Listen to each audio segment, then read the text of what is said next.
Hi everybody and welcome back. Hope you're all okay and hopefully like me you're enjoying the sun, which is a wee bit unusual up here in Scotland, but we've had pretty decent weather this week, so hopefully it lasts.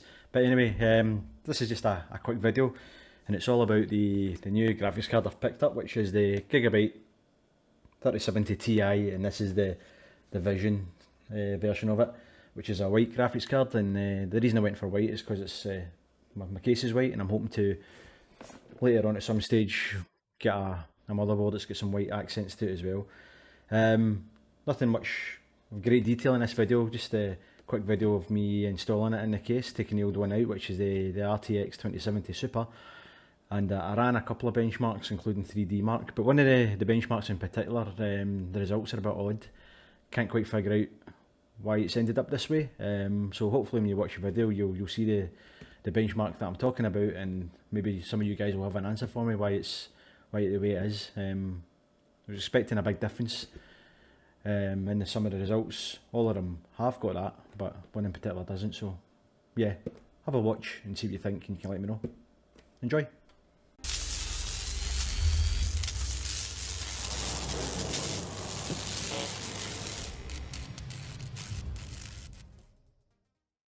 So this is my Lee & Lee Lancool 2 mesh case, which as you can see is white. Inside I've got the RTX 2070 Super.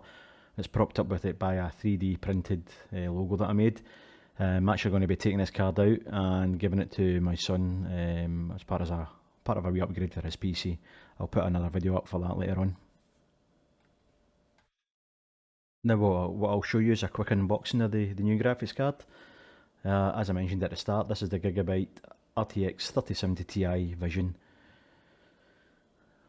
Got a WinForce 3 cooling system, RGB fusion for changing the RGB, and it's got a nice metal back plate. So we'll get this cracked open and have a look at it for the first time.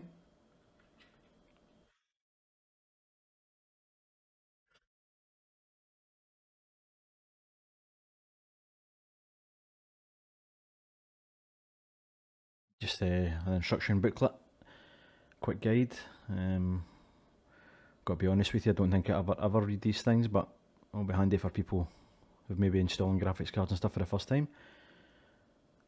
And here's the graphics card itself. Quite a bit of weight to it. Seems to be quite heavy compared to the 2070 Super that I've got at the moment. Let's get this packaging open.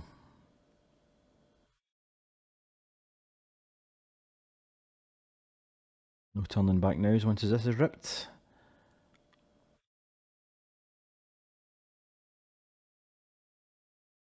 Right, so at the front you've got the three WindForce fans which go in different directions. Out there to go anti-clockwise, and the middle one goes clockwise, and it's supposed to help with airflow and for the cooling. Looks like there's some plastic that can get peeled off there on that little sign. I think it is. Let's try and get it off. No, I'll get to that later. On the side you've got a purplish accent with the Gigabyte logo and the GeForce RTX right above it, and this one's got two 8-pin power supply. The RTX 2070 had an 8 and a 6-pin configuration. On the side we got a little bit of detail. Turned it around to the back for a back plate, which is quite nice. We've got the Vision logo on it again, GeForce RTX, and the cooling can pass through this one. Nothing really much more to it. And they've got the 4 ports there, 2 HDMI and 2 display ports.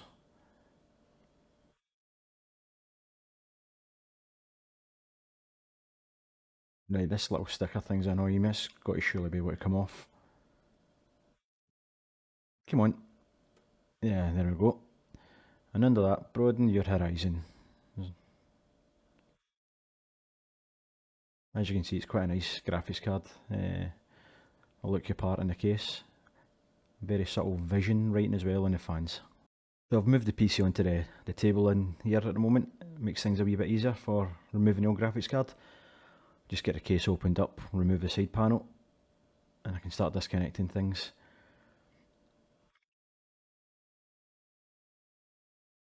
Just put the side panel to the side, out of the way, make sure I don't damage it.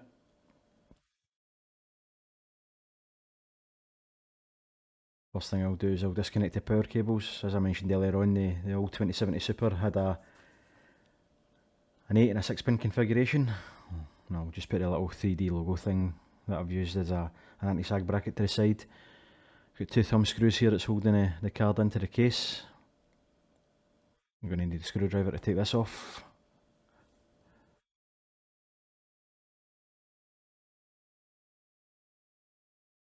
If I can find one.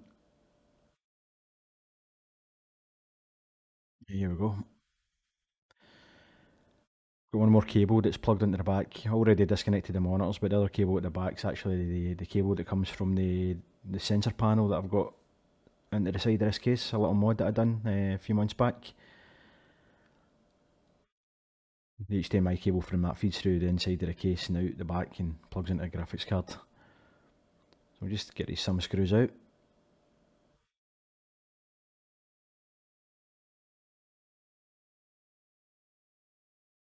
Try and get my fingers in to get to the little lever at the back of the PCI slot,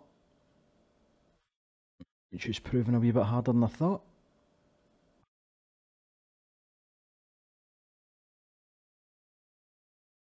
Come on. Oh, there we go. Needed a wee bit of force to get that out. No damage done, I hope.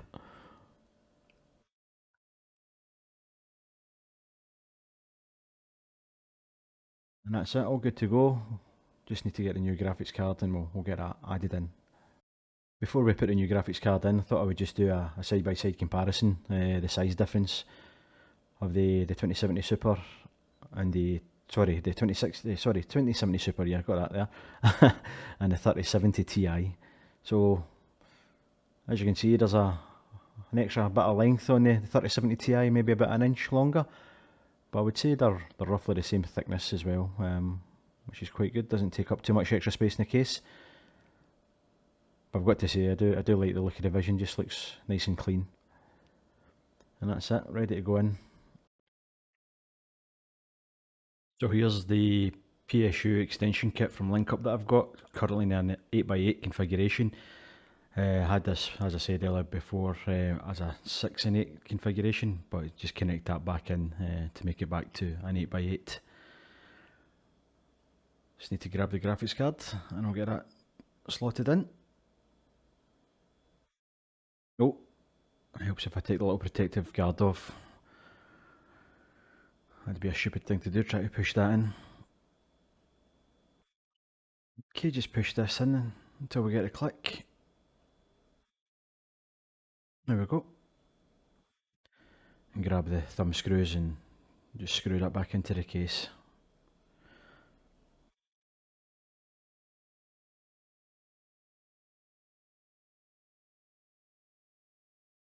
And grab a second screw. These screws have got little rubber washers on them for soundproofing, so just need to try and hold this one because it's spinning about a bit.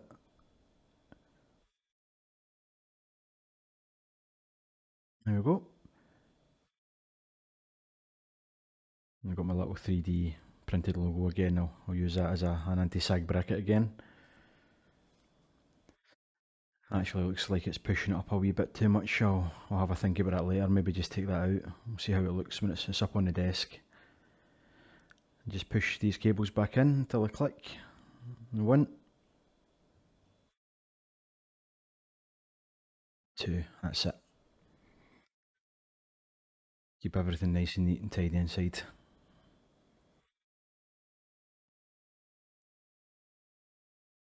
Just grab the door now and put that back on.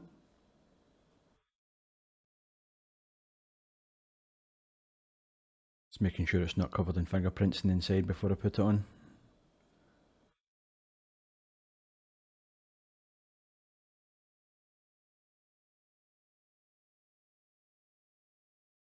Just need to locate the hole in the bottom part of the door first before you pop the top on, but the camera being in my way is not helping, so I'll just bring this back a wee bit and make it a bit easier, hopefully.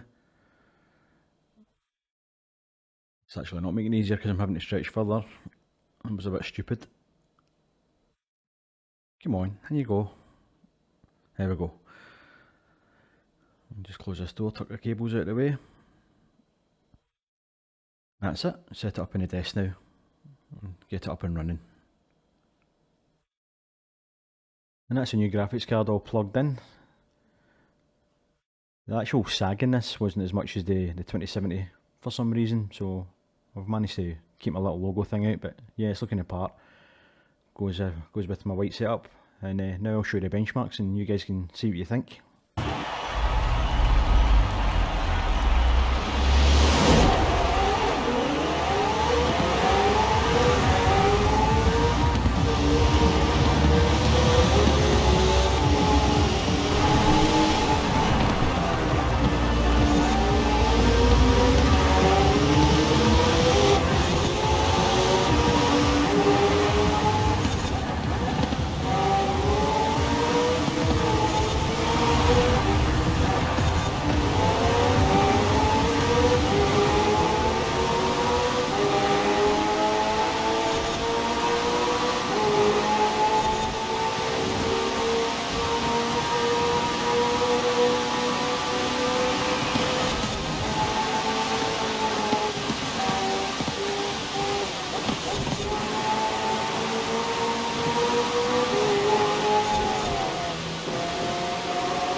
So there you go guys, that was a quick video of the RTX 3070 Ti being installed and a few of the benchmarks that I ran.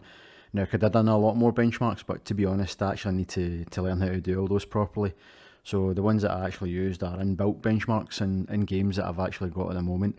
And on the screen right now you can see the benchmark results for 3D Mark Time Spy. So as expected, quite a big difference. No surprises there. But did you actually see the issue that I'm having with one particular benchmark? That benchmark was the Valhalla one for some strange reason, and I can't figure it out. The RTX 2070 Super performed slightly better. Don't know why. The settings are the same. Everything was the exact same. It's the latest drivers and so on that I've got in the graphics card. I just can't fathom it out. Maybe it's something that you know about. Maybe it's just the benchmark itself. It's crap. I don't know. But if any of you guys know any reasons why it's like that, or if you've spotted something that I've maybe not seen, you can leave some comments down for me below. But yeah, that's it. I'm hoping to do another video soon. Swapping over my son's case. He's got a Thermaltake case at the moment. He's actually going to use the old Aerocool case that I've got because it's got better airflow. So swapping all his parts out and put it into the Aerocool case, and also giving him the graphics card as well. So a little upgrade for him, and I'll get that video up soon. But yeah, that's it guys. As always, if you liked the video, please leave a like and subscribe. Leave any comments too, which always help. And hopefully I'll get this one up soon, and I'll see you guys soon. Cheers. Bye bye.